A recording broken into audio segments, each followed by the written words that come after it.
السلام عليكم ورحمة الله وبركاته إن الحمد لله والصلاة والسلام على رسول الله وعلى آله وأصحابه أجمعين قال الله عز وجل في القرآن الحكيم أعوذ بالله من الشيطان الرجيم بسم الله الرحمن الرحيم إن الذين آمنوا وعملوا الصالحات كانت لهم جنات الفردوس نزلا صدق الله المولانا العظيم وصدق رسوله النبي الكريم সুপ্রিয় দর্শক মণ্ডলী মহান রব্বে করিমের দরবারে লাখো কোটি শুকরিয়া আদায় করছি। রব্বে করিম আজকে এই পড়ন্ত বিকেলে অত্যন্ত গুরুত্বপূর্ণ দিনই একটি অনুষ্ঠানের সাথে আমাদেরকে যুক্ত থাকার তৌফিক দান করেছেন। শুকরিয়া আদায় করছি রব্বে করিমের।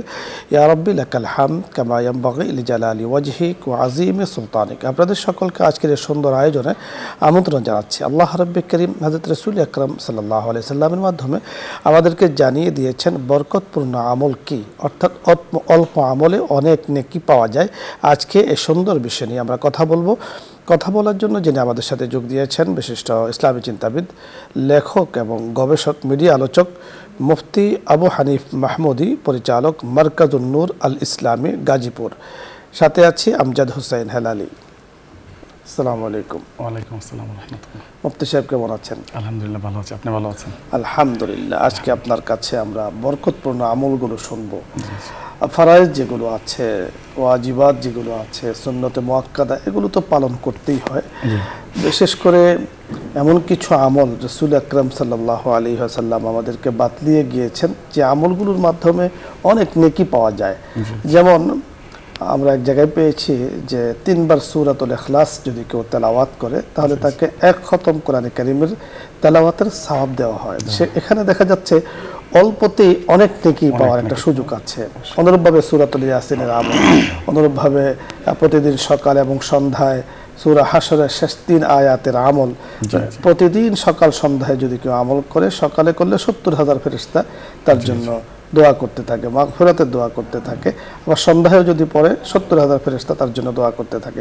তো আপনার কাছে আমরা এই বরকতপূর্ণ আমলগুলো শুনবো। মাশাআল্লাহ, খুব সুন্দর একটা বিষয়। আসলে মুমিন যারা আছে, যারা মুসলমান, প্রত্যেকেই আল্লাহ রাব্বুল আলামিনের ইবাদত করে এবং ইবাদতের বিনিময়ে আল্লাহ রাব্বুল আলামিন তাদের অফুরন্ত সওয়াব দিয়ে থাকেন। তো আল্লাহ রাব্বুল আলামিন বান্দাদের সহজের জন্য এমন কিছু আমল আল্লাহ রাব্বুল আলামিন রেখেছেন যে আমলগুলো করার মাধ্যমে আল্লাহ রাব্বুল আলামিন অল্প আমলের মাধ্যমেও তাদেরকে অনেক বেশি সওয়াব দেন। যেমন ইসলামের 5টা রুকন আছে, এই 5টা রুকনের মধ্যে অন্যতম একটি রুকন হলো হজ। হাদিসের মধ্যে আছে যে কোনো ব্যক্তি যদি, আবু দাউদের হাদিসের মধ্যে এসেছে 558 নম্বর হাদিস, আল্লাহ রাসূল সাল্লাল্লাহু আলাইহি ওয়াসাল্লাম ইরশাদ করেন, আন আবি উমামা রাদিয়াল্লাহু তাআলা আনহু আন্না রাসূলুল্লাহ সাল্লাল্লাহু আলাইহি ওয়াসাল্লাম ক্বালা মান খরাজা মিন বাইতিহি মুতাতাহহিরান ইলা সালাতিন মাকতুবাতিন ফাআজরুহু কাআজরিল হাজ্জিল মুহরিম। আল্লাহ রাসূল সাল্লাল্লাহু আলাইহি ওয়াসাল্লাম ইরশাদ করেন, যদি কোনো ব্যক্তি ফরজ নামাজ পড়ার জন্য সে মসজিদের দিকে যায় এবং যদি সে ওযু করে পবিত্র হয়ে মসজিদের দিকে যায়, আল্লাহ রাব্বুল আলামিন এই ছোট্ট একটি আমলের বদৌলতে তাকে পরিপূর্ণ একটা হজ আদায়ের সওয়াব আল্লাহ রাব্বুল আলামিন দান করেন। সুবহানাল্লাহ। তো এরকমভাবে আরও অনেক আমল রয়েছে, যে সমস্ত আমল অনেক ছোট, কিন্তু এই আমলগুলোর দ্বারা আল্লাহ রাব্বুল আলামিন বান্দাকে অফুরন্ত সওয়াব দিয়ে থাকেন। এর মধ্যে আরেকটি আমল আমরা দেখতে পাই, হাদিসের মধ্যে আছে যে যদি কোনো ব্যক্তি ইশরাকের নামাজ আদায় করে, ইশরাকের নামাজ আদায় করলে আল্লাহ রাব্বুল আলামিন তাকে অফুরন্ত সওয়াব দিয়ে থাকেন। যেমন হাদিসের মধ্যে তিরমিজি শরীফের 586 নম্বর হাদিসের মধ্যে এসেছে, আন আনাস ইবনে মালিক রাদিয়াল্লাহু তাআলা আনহু قال قال رسول الله صلى الله عليه وسلم من صلى الغداة في جماعة ثم قعد يذكر الله تعالى حتى تطلع الشمس ثم صلى ركعتين كانت له كأجر الحج أو العمرة। আল্লাহ রাসূল সাল্লাল্লাহু আলাইহি ওয়াসাল্লাম বলেন, যদি কোনো ব্যক্তি ফজরের নামাজ জামাতের সঙ্গে আদায় করে এবং জামাতের সঙ্গে নামাজ আদায় করার পরে অল্প সময় বসে এবং যদি তাসবিহ তাহলিল পড়ে, এরপরে যখন সূর্য উঠবে এবং কিছু দূর সূর্য ওঠার পরে যদি কোনো ব্যক্তি 2 রাকাত নামাজ পড়ে, আল্লাহ রাব্বুল আলামিন তাকে পরিপূর্ণ একটি হজ এবং একটি উমরার সওয়াব দান করবেন। এবং আরেক হাদিসের মধ্যে এসেছে যে যদি কোনো ব্যক্তি ইশরাকের নামাজ পড়ে, এটাকে ইশরাকের নামাজ বলে, যে যদি কোনো ব্যক্তি ইশরাকের নামাজ পড়ে, আল্লাহ রাব্বুল আলামিন তার সারা দিনের জন্য আল্লাহ রাব্বুল আলামিন তার জন্য যথেষ্ট হয়ে যান। এমনিভাবে আমরা আরও অনেক আমল আমরা হাদিসের কিতাবের মধ্যে পেয়ে থাকি। যেমন হুজুর আকরাম সাল্লাল্লাহু আলাইহি ওয়াসাল্লাম ইরশাদ করেছেন যে যদি কোনো ব্যক্তি ইলম অর্জনের জন্য যদি কোনো রাস্তা অবলম্বন করে বা ইলম অর্জনের জন্য যদি ঘর থেকে বের হয়, আল্লাহ রাব্বুল আলামিন তাকে অনেক সওয়াব দেন। যেমন মুজামুল কাবীর লিত্তাবারানি এই কিতাবের ৭৪৭৩ নম্বর হাদিসের মধ্যে রাসূল আকরাম সাল্লাল্লাহু আলাইহি ওয়াসাল্লাম ইরশাদ করেছেন, আন আবি উমামা রাদিয়াল্লাহু তাআলা আনহু আনিন নবী সাল্লাল্লাহু আলাইহি ওয়াসাল্লাম قال মান গাদা ইলাল মসজিদি লা ইউরিদু ইল্লা আন ইয়াতাআল্লামা খায়রান আও ইয়ালামুহু কানা লাহু কাআজরি হাজ্জিন তাম্মান। আল্লাহ রাসূল সাল্লাল্লাহু আলাইহি ওয়াসাল্লাম ইরশাদ করেন, যদি কোনো ব্যক্তি সকালবেলা, যেটা আমরা ছোটবেলায় দেখেছি বা এখনও বিভিন্ন জায়গায় প্রচলন রয়েছে যে মসজিদে ছোট ছোট বাচ্চারা মক্তবে যায়, তো এরকমভাবে যদি কোনো মানুষ যদি সকালবেলা সে যদি মসজিদে দিয়ে গমন করে এবং তার উদ্দেশ্য যদি হয় শুধুমাত্র দিন শিক্ষা করা অথবা দিন শিখানো, এমন একটা উদ্দেশ্য নিয়ে যদি কোনো ব্যক্তি মসজিদে গমন করে, আল্লাহ রাসূল সাল্লাল্লাহু আলাইহি ওয়াসাল্লাম হাদিসের মধ্যে বলেছেন যে ওই ব্যক্তিকে আল্লাহ রাসূল সাল্লাল্লাহু আলাইহি ওয়াসাল্লাম পরিপূর্ণ একটি হজ করার সওয়াব দান করবেন। এমনিভাবে বর্তমান সময়ে একটা বিষয় আসলে এটা আমরা এখন অনেকে আছে মাশাআল্লাহ যারা মা বাবার খুবই খেদমত করে, কিন্তু অনেক পরিবারের মধ্যে এর বিপরীত কিছু দেখা যায়। অনেক পরিবার থেকে এরকম শোনা যায় যে মা বাবার খেদমত একটু কম করে বা সন্তান মা বাবার হক আদায় করে না। হাদিসের মধ্যে রাসূল আকরাম সাল্লাল্লাহু আলাইহি ওয়াসাল্লাম বলেছেন, যেমন হাদিস আল জামি এটার 2915 নম্বর হাদিসের মধ্যে আল্লাহ রাসূল সাল্লাল্লাহু আলাইহি ওয়াসাল্লাম বলেন, আন আনাস রাদিয়াল্লাহু তাআলা আনহু ক্বালা আতা রাজুলুন রাসূলুল্লাহ সাল্লাল্লাহু আলাইহি ওয়াসাল্লাম ফাকালা ইন্নী আশতাহিল জিহাদা ওয়ালা আকদিরু আলাইহি ক্বালা হাল বাকিয়া মি ওয়ালিদাইকা আহাদুন ক্বালা উম্মি ক্বালা ফাআব্বিলিল্লাহা ফি বিররিহা ফাইদা ফাআলতা যালিকা ফাআনতা হাজ্জুন মুতামিরুন ওয়া মুজাহিদুন ফাইদা রাদিয়াত আনকা উম্মুকা ফাত্তাকিল্লাহা ফি বিররিহা। আল্লাহ রাসূল সাল্লাল্লাহু আলাইহি ওয়াসাল্লাম বলেন, এখানে আসলে একসাথে অনেকগুলো বিষয় মা বাবার খেদমতের ব্যাপারে এসেছে। যে যদি কোনো ব্যক্তি রাসূল আকরাম সাল্লাল্লাহু আলাইহি ওয়াসাল্লামের কাছে একজন ব্যক্তি গেলেন, গিয়ে বললেন যে আল্লাহ রাসূল আমি হজ করতে চাই অথবা জিহাদে যেতে চাই, কিন্তু আমি এটাতে সক্ষম না। তো আল্লাহ রাসূল সাল্লাল্লাহু আলাইহি ওয়াসাল্লাম জিজ্ঞেস করলেন, তোমার কি মা অথবা বাবা দুইজনের কোনো একজন কি জীবিত রয়েছে? তো সেই ব্যক্তি উত্তর দিল যে হ্যাঁ, আমার মা জীবিত আছেন। তখন রাসূল আকরাম সাল্লাল্লাহু আলাইহি ওয়াসাল্লাম ইরশাদ করেন যে তুমি তোমার মায়ের পরিপূর্ণ খেদমত করো। যদি তুমি তোমার মায়ের খেদমত করো তাহলে তুমি জিহাদের সওয়াব পাবে, যদি তুমি তোমার মায়ের খেদমত করো তাহলে তুমি হজের সওয়াব পাবে, যদি তুমি তোমার মায়ের খেদমত করো তাহলে তুমি উমরার সওয়াব পাবে। রাসূল আকরাম সাল্লাল্লাহু আলাইহি ওয়াসাল্লাম তারপরে বলেন যে তুমি যদি তোমার মায়ের খেদমত করে তুমি যদি তোমার মাকে সন্তুষ্ট করতে পারো তাহলে এটা তোমার জন্য সবচেয়ে বড় একটা কি হবে, সফলতার কারণ হবে। তো ইনশাআল্লাহ আমরা একটা বিষয় জানতে পারলাম যে রাসূল আকরাম সাল্লাল্লাহু আলাইহি ওয়াসাল্লাম হাদিসের মধ্যে ইরশাদ করেছেন, আল্লাহ রাব্বুল আলামিন বান্দাকে অনেক সময় বড় আমল, অনেক কষ্টসাধ্য আমল, যে আমল করতে লক্ষ লক্ষ টাকা লাগে, অনেক সময় লাগে, শারীরিক পরিশ্রম প্রয়োজন পড়ে, কিন্তু এই সব কিছুই আল্লাহ রাব্বুল আলামিন অনেক সময় অল্প আমলের ভিতরে অনেক বড় সওয়াব দিয়ে দেন। যথার্থ আপনি বলছিলেন। দর্শক মণ্ডলী, আজকে অল্প আমলে অনেক নেকির বিষয় নিয়ে আমরা কথা বলছিলাম। হজ ইসলামের 5টি স্তম্ভের অত্যন্ত গুরুত্বপূর্ণ একটি স্তম্ভ। তো বাস্তবিক পক্ষে হজে যিনি যাবেন তিনি তো বাস্তবিক হাকিকাতান হজের যে সওয়াব সেটা পাবেন। আর আমাদের মুফতি সাহেব যে আমলগুলোর কথা বলেছেন, অল্প আমলে হজ করার মর্যাদা সওয়াব আল্লাহ তাআলা তাকে দান করবেন। অর্থাৎ গিয়ে যে আমল করবেন সে তার সওয়াব তো অপরন্ত, অনেক অগণিত। আল্লাহ তাআলা রাসূল আকরাম সাল্লাল্লাহু আলাইহি সাল্লামের মাধ্যমে আমাদেরকে বলে দিয়েছেন যার উপরে হজ ফরজ তিনি হজ করবেন এবং তাকে সেখানে যেতে হবে, হজের আনুষ্ঠানাদি আদায় করতে হবে এবং নিয়মতান্ত্রিকভাবে হজ করে তাকে দেশে আসতে হবে। আল্লাহ পাক যদি তাকে কবুল করেন, মঞ্জুর করেন। এছাড়াও আরেকটি বিষয় উনি ইঙ্গিত করেছেন যে কোনো ব্যক্তি ইলম অর্জনের জন্য যখন মসজিদে যান, এবং কোনো রিওয়ায়াতে আছে কোনো ব্যক্তি ইলম শিক্ষা করার জন্য কোনো মসজিদে অথবা কোনো ইলম অর্জনের কোনো ঘরে যান এবং সেখানে দরজাকে খটখট করেন। দরজা খটখট করার উদ্দেশ্য হলো ইলম অন্বেষণের উদ্দেশ্যে তিনি বের হয়েছেন এবং চেষ্টা করছেন, মেহনত করছেন। আল্লাহ তাআলা রাসূল সাল্লাল্লাহু আলাইহি সাল্লামের মাধ্যমে আমাদেরকে জানিয়ে দিয়েছেন যে আল্লাহ রাব্বুল কারীম বানা লাহু বাইতান ফিল জান্নাহ। কোন রিওয়ায়াতে আছে বানা লাহু মদিনাতান ফিল জান্নাহ। আল্লাহ পাক তার জন্য জান্নাতে একটা সিটি বানিয়ে দিবেন, একটা বড় শহর বানিয়ে দিবেন। সুবহানাল্লাহ। ঠিক আজকের আমরা যে অনুষ্ঠান ইসলাম আমরা নিউজ 24-এর যে প্রোগ্রামের সাথে আপনারা যুক্ত আছেন, এখানে দ্বীনি ইলম শিক্ষার উদ্দেশ্যে আমরা যারা বসে আছি, রব্বে করিমের কাছে আমরা সেই কামনাই করছি রব্বে করিম যেন হাদিসে বর্ণিত ঘোষিত সেই সওয়াবগুলো আমাদেরকে দান করেন এবং পুরস্কারগুলো যেন আমরা জান্নাতে পাই, রব্বে করিমের কাছে সে কামনা করছি। আলোচ্য বিষয় নিয়ে আপনাদের যদি কারো কোনো কিছু জানার অথবা বোঝার থাকে আপনি প্রশ্ন করতে পারেন, অথবা যে কোনো মাসলা মাসাইল সাথে সম্পৃক্ত দৈনন্দিন জীবন ইসলাম পালনে কোনো বিষয় জানার প্রয়োজন হয় আপনি প্রশ্ন করুন, আমরা চেষ্টা করব কথা বলার জন্য। প্রথমে যিনি আছেন, আসসালামু আলাইকুম ওয়া রাহমাতুল্লাহ, দর্শক নাম বলে পরিচয় দিয়ে প্রশ্ন করুন। ওয়ালাইকুম সালাম। আসসালামু আলাইকুম হুজুর। ওয়ালাইকুম আসসালাম ওয়া রাহমাতুল্লাহ। হুজুর আমি সাতপুর থেকে বলছি, তাসলিমা।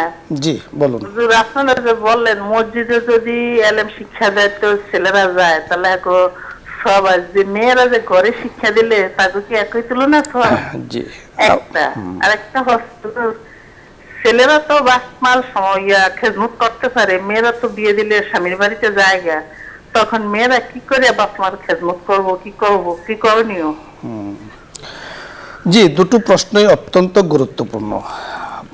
প্রশ্নগুলো আপনি বুঝতে পারছেন? প্রথম যে প্রশ্নটি করেছেন, মাশাআল্লাহ, বোন সুন্দর প্রশ্ন করেছেন। উনি প্রশ্ন করেছেন যে ছেলেরা তো মাদ্রাসায় যাবে অথবা মসজিদে যাবে ইলম অর্জন করার জন্য, তো মেয়েরা এই সবটা কিভাবে পাবে? হ্যাঁ, মেয়েদের জন্য তো আমাদের মহিলা মাদ্রাসা আছে, অথবা এখানে আসলে মসজিদ মাদ্রাসা উদ্দেশ্য না, উদ্দেশ্য হচ্ছে যে ইলম অর্জন করার জন্য ইলম অর্জনের নির্দিষ্ট জায়গায় যাওয়া, তো সেটা পুরুষ এবং মহিলা সমানভাবেই পাবে। যদি কোনো মহিলা ইলম অর্জন করার জন্য সে তার ইলম অর্জনের জায়গায় যায়, তাহলে এই সবটা পরিপূর্ণভাবে আপনি যথার্থ বলেছেন। দেখুন, আমার আলোচনায় আমি এই বিষয়টি পরিষ্কার করে বলেছি যে এক রাওয়ায়াতে মসজিদের কথা আছে, অন্য বর্ণনায় আছে যে ব্যক্তি ইলম অন্বেষণের উদ্দেশ্যে দরজা খটখট করা, তো দরজা খটখট উদ্দেশ্য না, উনি চেষ্টা করে, মেহনত করে, এই কথাটি আমরা এখানে বলেছিলাম। চেষ্টা মেহনত করে, ছেলে হোক মেয়ে হোক, তার উপরে দ্বীনি ইলম অর্জন করা, অতটুকু অর্জন করা ফরজ যতটুকু অর্জন না করলেই নয়, শরীয়তের উপরে তিনি চলতে পারবেন না। আল্লাহ রাসূল বলেছেন, খায়রুকুম মান তাআল্লামাল কুরআনা ওয়া আল্লামা, অতটুকু ইলম অর্জন করা ফরজ নরনারীর উপরে, যতটুকুর উপরে শিখলে তিনি দ্বীনের উপরে অটল অবিচল থাকতে পারবেন। তাহলে ছেলে মেয়ে উভয়ের জন্য কিন্তু এই বিষয়টি প্রযোজ্য। আরেকটি চমৎকার বিষয় আপনি জানতে চেয়েছেন যে ছেলেরা মায়ের সেবা করে জান্নাত লাভ করবে, মেয়েরা কি করবে? ওরা তো পরের বাড়িতে চলে যাবে। আপনি প্রশ্নটি বুঝতে পেরেছেন? জি, বুঝতে পেরেছি। তো মাশাআল্লাহ, আসলে এটা তো খুব সুন্দর একটা প্রশ্ন। ছেলেরা তো মা বাবার খেদমত করবে, মেয়েরা যেহেতু অন্যের বাড়িতে চলে যায়, মেয়েদের জন্য যতটুকু সম্ভব মা বাবার খেদমত তার জায়গা থেকে করবে। এটা আসলে উদ্দেশ্য হচ্ছে যে তার জায়গা থেকে খেদমত করা, এটা হচ্ছে একটা বিষয়। আরেকটা হচ্ছে যে মেয়েদের জন্য তার স্বামী, যেহেতু সে স্বামীর বাড়িতে থাকে, স্বামীর খেদমত করা, সন্তানদেরকে লালন পালন করা, তাদেরকে দিন শিক্ষা দেওয়া, এই সমস্ত বিষয়গুলো করলে সে সওয়াব পাবে। আর যেহেতু মা বাবা থেকে সে দূরে থাকে, তার জায়গা থেকে সে যতটুকু খেদমত করতে পারে, খোঁজখবর নিবে, যতটুকু পারে খেদমত করবে, আল্লাহ রাব্বুল আলামিন তাকে ওই সওয়াবটা দান করবেন। হ্যাঁ, মৌলিক বিষয় হলো পিতামাতার সন্তুষ্টি। জি, সন্তুষ্টি। তো আল জান্নাতু তাহতা আকদামিহিল উম্মাহাত, রাসূল আকরাম সাল্লাল্লাহু আলাইহি সাল্লাম বলেছেন যে জান্নাত হলো পিতামাতার পদতলে, পায়ের নিচে, ছেলে মেয়ের জন্য। তাহলে ছেলে সেবা করে মার সন্তুষ্টি অর্জন করবে। ছেলের সেবাটা অনেক সময় ছেলে করতে পারে না, তিনি তার স্ত্রীর মাধ্যমে করান, পুত্রবধূর মাধ্যমে সেটা হয়ে থাকে। আর মেয়ে যখন স্বামীর বাড়িতে যথাযথভাবে সুন্দরভাবে স্বামীর সাথে মিলে জুলে সুন্দর পরিবার গঠন করবে, তো পিতামাতাও তাদের উপরে সন্তুষ্ট থাকেন। দেখুন, বিষয়টি অত্যন্ত চিন্তার বিষয়, বোঝার বিষয় যে আপনি পিতামাতাকে অনেক কিছু দিলেন, স্বামীর বাড়ি থেকে আপনি আসলেন, খেদমত করলেন, কিন্তু আপনার সংসারে অশান্তি, এর দ্বারা পিতামাতা আপনার উপর অসন্তুষ্ট থাকবে, বলে দিবে বাজান তুমি তোমার সংসারকে ঠিক করো, তুমি সন্তুষ্ট থাকলে, তুমি শান্তিতে থাকলে আমাদের শান্তি। তাহলে মৌলিক বিষয় হলো পিতামাতার সন্তুষ্টি অর্জন করা। আপনি সেবার মাধ্যমে, খোঁজের মাধ্যমে, স্বামীর মাধ্যমে, যখন ওনাদের যেটা প্রয়োজন, ওনারা প্রয়োজন, যেমন মা বাবা চান যে আমার সন্তানটা বিবাহ দিয়েছি, পাত্রস্থ করেছি, এখন ও ওখানে শান্তি মতে থাকুক, মাঝে মাঝে আসবে জামাই নিয়ে, সুন্দর করে ভালো কিছু রান্না করবেন, হ্যাঁ ভালো কিছু পাকাবে, সুন্দর একটা পরিবেশ। তো যেটা ওনারা চান, যে কাজ করলে সন্তুষ্ট হবেন ওই কাজটা করা, ছেলে এবং মেয়ে। তাহলে আল জান্নাতু তাহতা আকদামিল উম্মাহাত, পিতামাতার পায়ের নিচে সন্তানের জান্নাত, সেটা কিন্তু ছেলেও পাবে ইনশাল্লাহ, মেয়েও পাবে। এই জন্য আমাদের মা বোন যারা আছেন, মন খারাপের কিছু নেই, আপনাদের জন্য আল্লাহ সুন্দর জান্নাত ইনশাআল্লাহ। আমরা পরবর্তী দর্শকের কথা শুনবো। জি, আসসালামু আলাইকুম ওয়া রাহমাতুল্লাহ। ওয়ালাইকুম আসসালাম। ওয়ালাইকুম আসসালাম। আপনি প্রশ্ন করুন। হুজুর, আমি প্রশ্ন করতে চাই, পিছনে যে নামাজগুলো মানে পড়া হয় নাই, সেই নামাজ যদি এখন পড়ি, ওগুলো কি নফল না কায়দা পড়বো? ধন্যবাদ আপনাকে।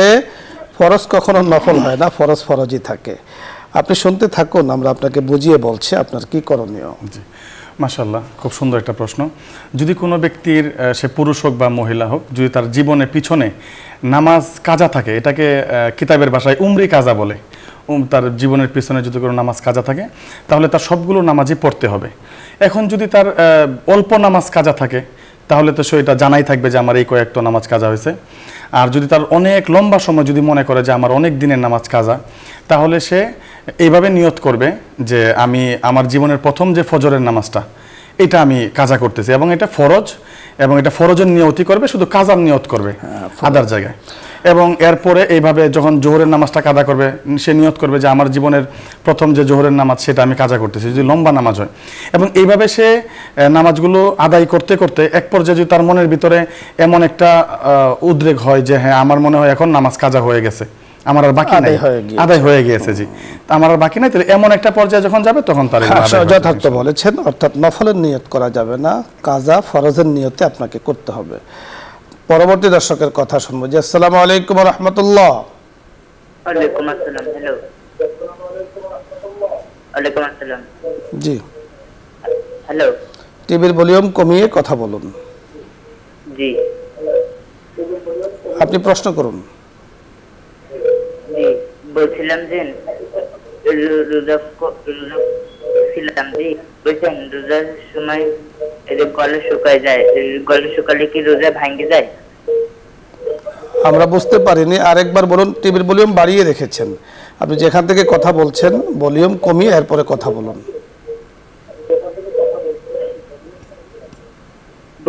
বলছিলাম যে রোজা ছিলাম বুঝছেন, 1 মাস, রোজা গলা শুকায় যায় বুঝছেন, গলা শুকালে কি রোজা ভাঙ্গে যায়? জি, আমরা বুঝতে পেরেছি, আপনি শুনতে থাকুন, আমরা কথা বলছি। মাহে রমজানের সাথে সম্পৃক্ত, রোজার সাথে সম্পৃক্ত। রোজা রেখে যদি কারো গলা শুকিয়ে যায়, সেক্ষেত্রে কি রোজা ভেঙে যাবে? ও জি, সুন্দর। না, যদি রোজা রাখার পরে যদি গলা শুকিয়ে যায়, এটা তো শুকানোটা স্বাভাবিক, যেহেতু সারাদিন খাবে না, পান করবে না। যদি রোজা রেখে গলা শুকিয়ে যায়, তাহলে রোজা ভাঙবে না। হ্যাঁ, গলা শুকানোর পরে যদি গলাকে ভিজানোর জন্য বাহিরের কোনো কিছু পান করা হয়, তাহলে রোজা ভেঙে যাবে।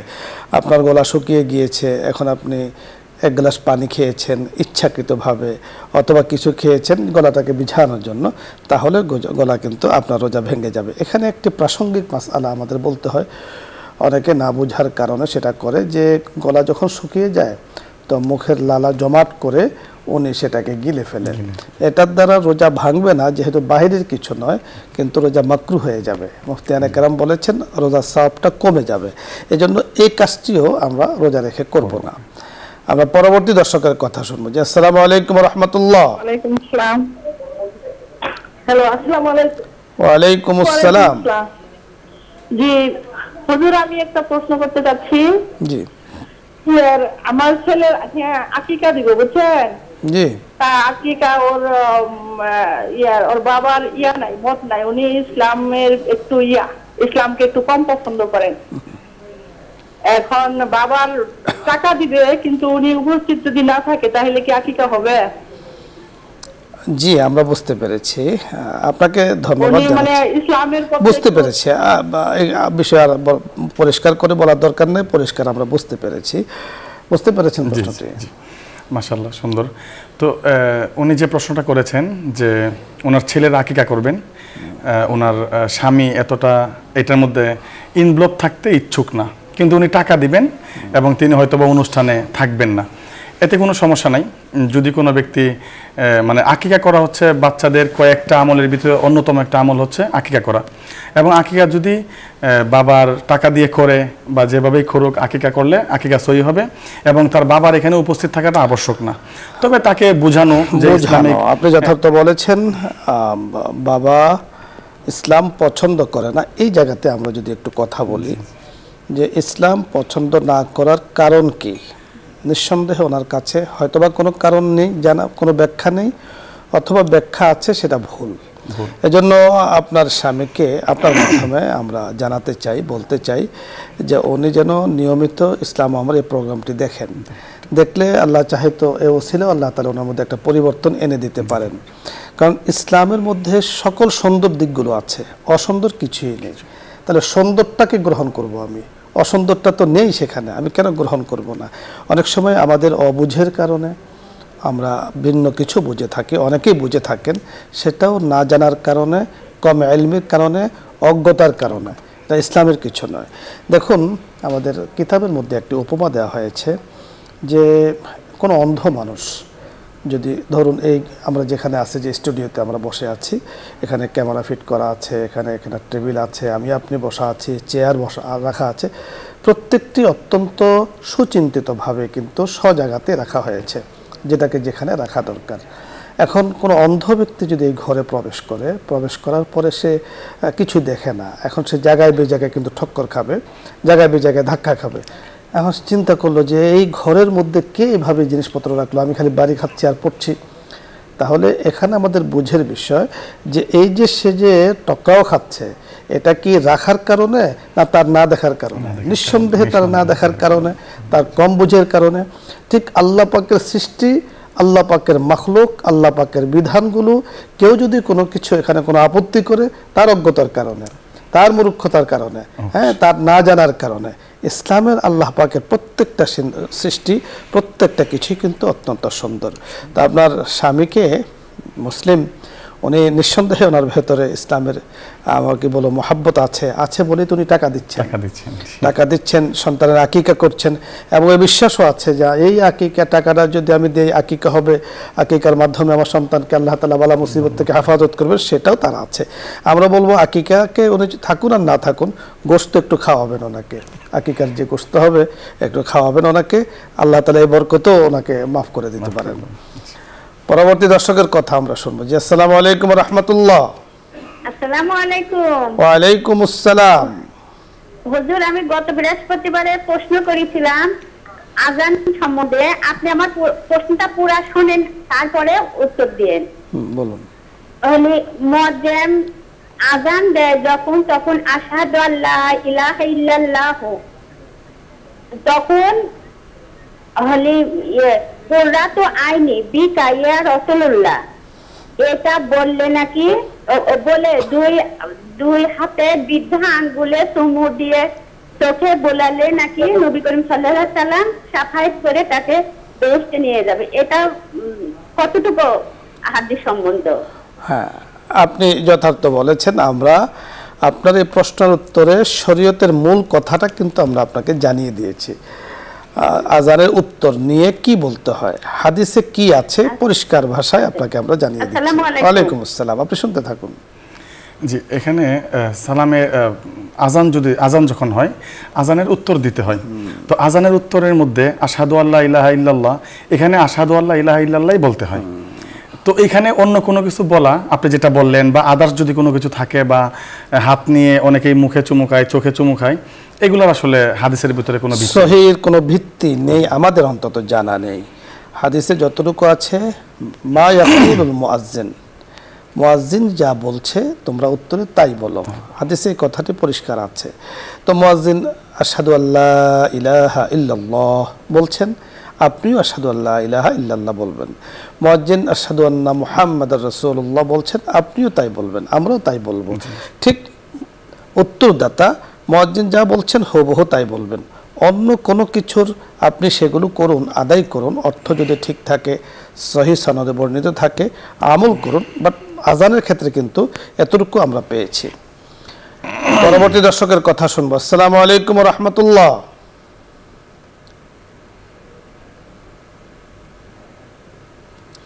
আসসালামু আলাইকুম।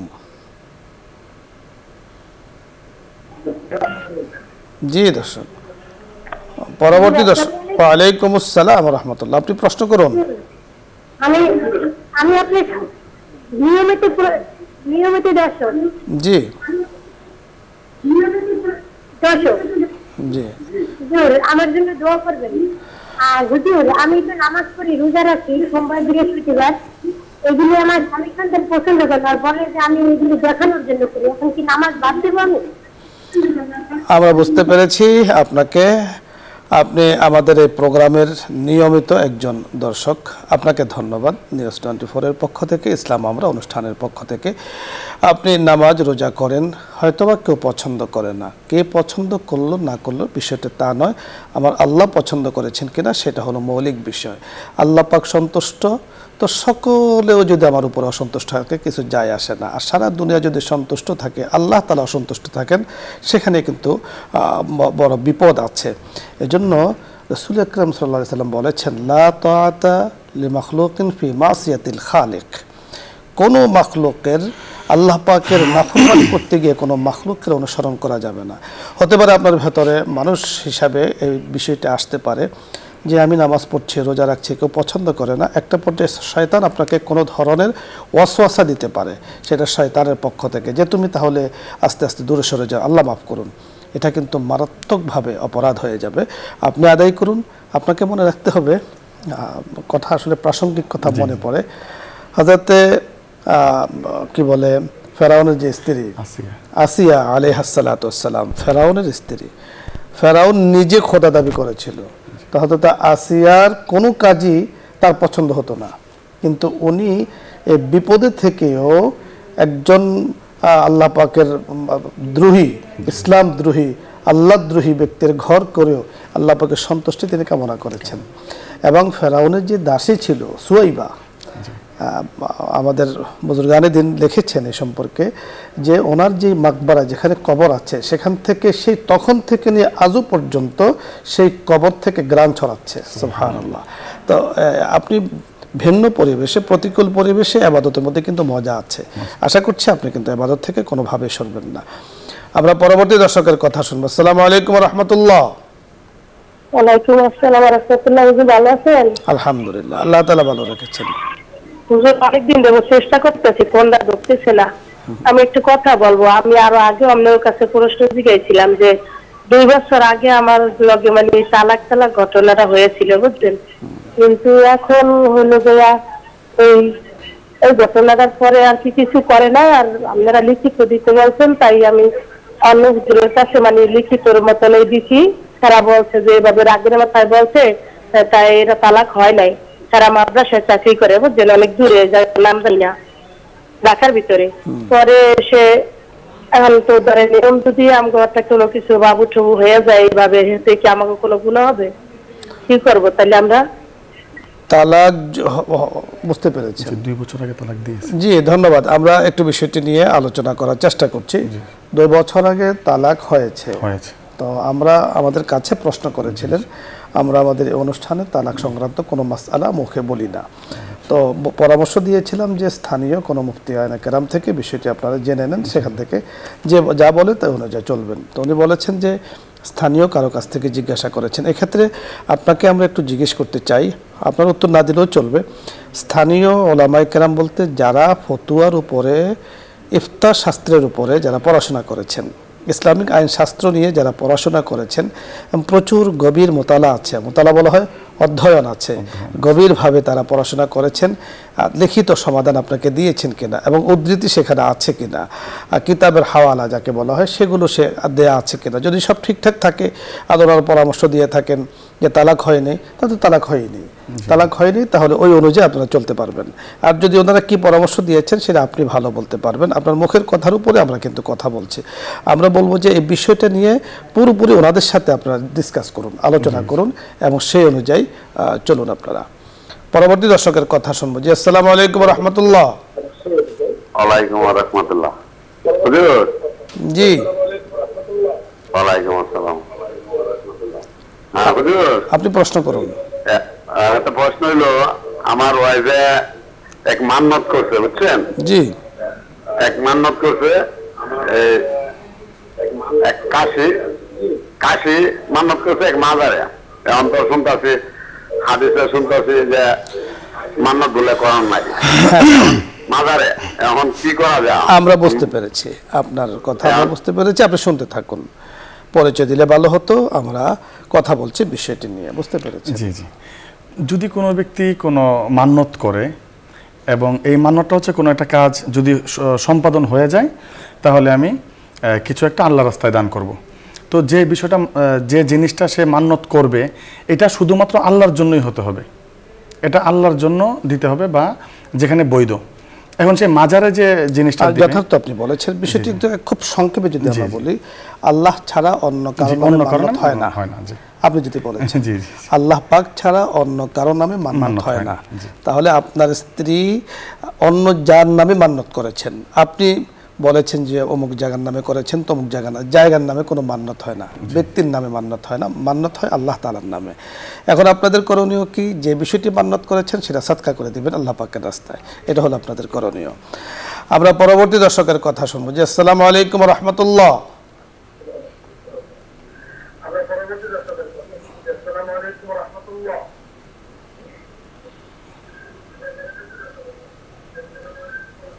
দর্শক প্রশ্ন করুন।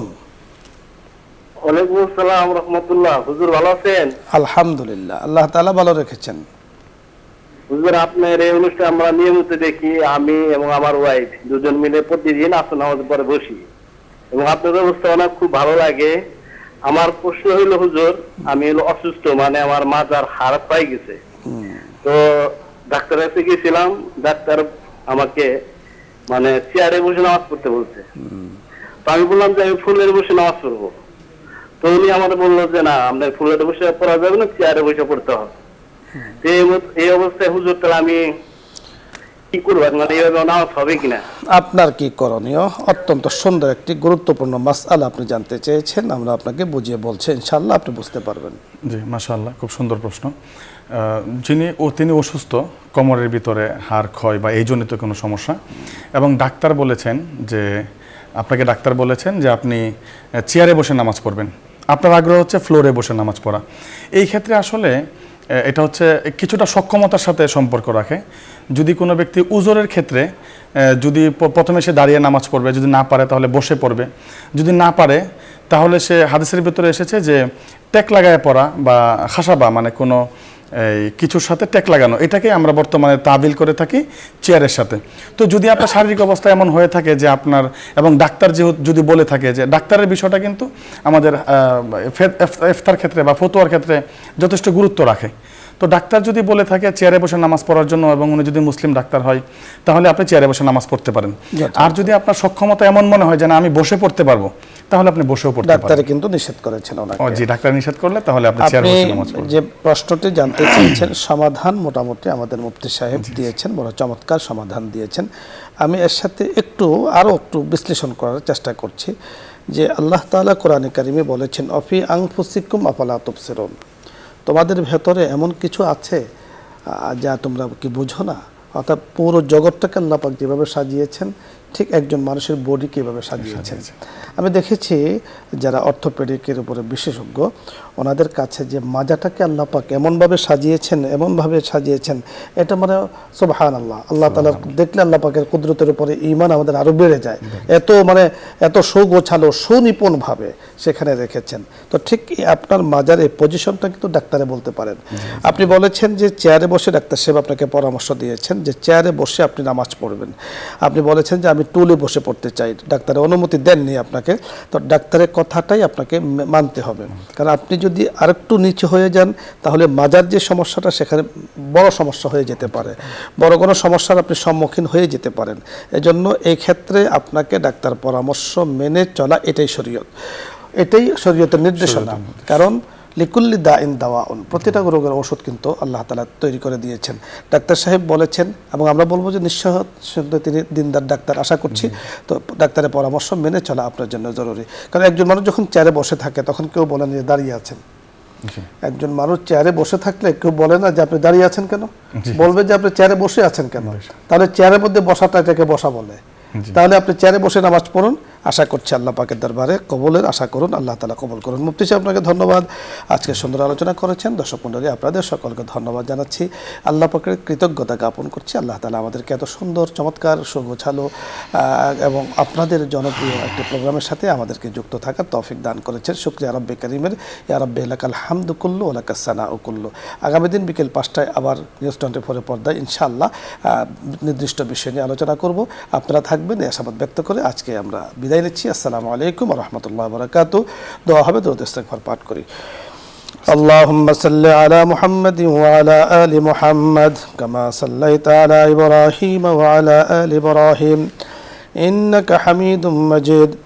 اللهم بارك على محمد وعلى آل محمد كما باركت على إبراهيم وعلى آل إبراهيم إنك حميد مجيد. استغفر الله ربي من كل ذنب وأتوب إليه.